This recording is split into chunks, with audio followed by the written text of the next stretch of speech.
सेवा का जो काम आपको सौंपा जाए, जो भी उत्तरदायित्व मिले, एकदम महामंत्र मान लीजिए कि मेरे लिए जो आदेश हो गया, यही मेरी सेवा, यही मेरी भक्ति, यही मेरा भजन, यही मेरी आत्मा का कल्याण।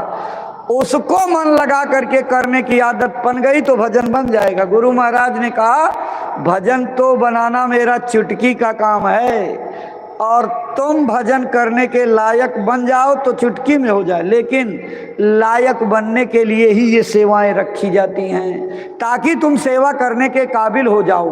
और सेवा करने से कतराने लगोगे, दूर चले जाओगे, मन के बहकावे में चले जाओगे, जिम्मेदारी को नहीं निभाओगे, अपने दिए उत्तरदायित्व में जोर नहीं लगाओगे, पूरी ताकत लगा करके जिम्मेदारियों को निभाओ, तब भक्ति पूरी होगी। महात्मा धन के भूखे नहीं होते हैं। इस बात को अगर आपके दिमाग में चल रहा हो तो उतार देना।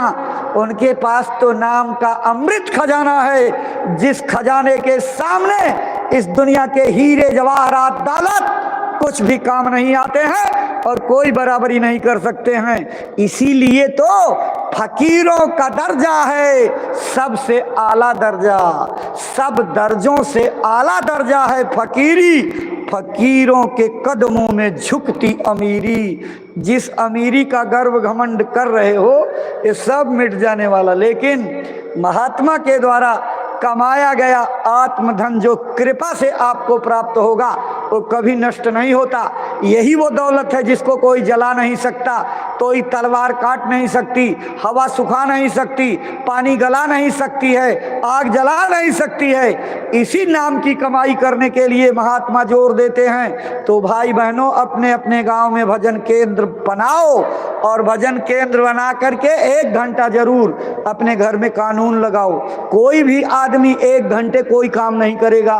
पढ़ना लिखना बंद कर दो, रसोई का रोटी बनाना बंद कर दो, और भी काम बंद कर दो, मोबाइल चलाना बंद कर दो। 1 घंटा सख्ती से अपने घर में भजन के लिए कानून बनाओ। जब तक सख्ती से नहीं लागू करोगे आपका जीवन और आपके परिवार समाज नष्ट होने की ओर जा रहे हैं। उबारना है तो सबकी भलाई का काम यही है कि भजन पर बैठाओ।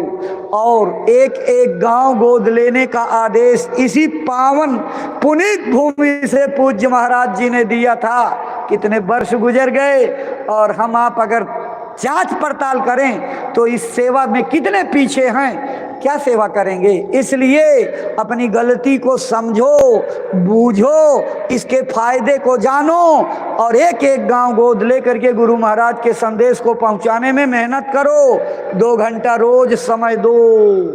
मुश्किल नहीं है। जो चौराहों पर बैठ करके आप इतनी देर तक गप लगाते हो, दूसरे की निंदा आलोचना करते हो, चौपाल पर बैठ करके बातें करते हो, अगर इसी का आप समय निकाल करके इस काम में ले लो तो भक्ति में आगे ना बढ़ जाओ। इसलिए एक एक गांव गोद लेने का आदेश सख्ती से आप लोग पालन करो। गुरु सब देख रहे हैं, निगरानी करते हैं, कौन मेरे आदेश का पालन कर रहा, कौन नहीं कर रहा, कितना कर रहा है, किस भाव से कर रहा है, कौन दिखाने के लिए कर रहा है, कौन मान सम्मान के लिए कर रहा है, कौन दुनियावी लाभ के लिए कर रहा। महात्मा सब जानते रहते लेकिन बोलते नहीं। क्यों?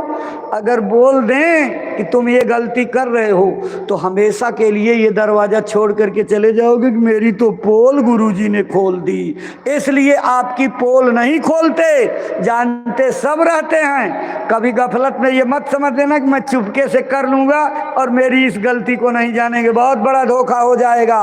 गुरु को मानुष जानते ते नर कहिए अंध, होए दुखी संसार में आगे जम का फंद। इसलिए बंधन मत बांधो। बंधन को छुड़ाने आए हैं, बंदी छोर हैं, तो जानबूझ करके आप उनकी बात को ना मान करके अपने मन की करोगे तो बंधन तो मजबूत हो जाएगा। फिर काल की जेल से कैसे छूटोगे, जन्म मरण से कैसे छूटोगे, अपने घर कैसे चलोगे, मालिक को कैसे देखोगे, दिव्य दृष्टि कैसे खुलेगी, कान कैसे खुलेंगे, ऊपर की आवाज़ों को कैसे सुनोगे। उसी के लिए ये सब उपाय किए जाते हैं। तो भाई बहनों, एक एक गोलक रखने के लिए पूज्य महाराज जी ने किया। ये आपके घर में गुरु की दया और बरकत और पीढ़ियों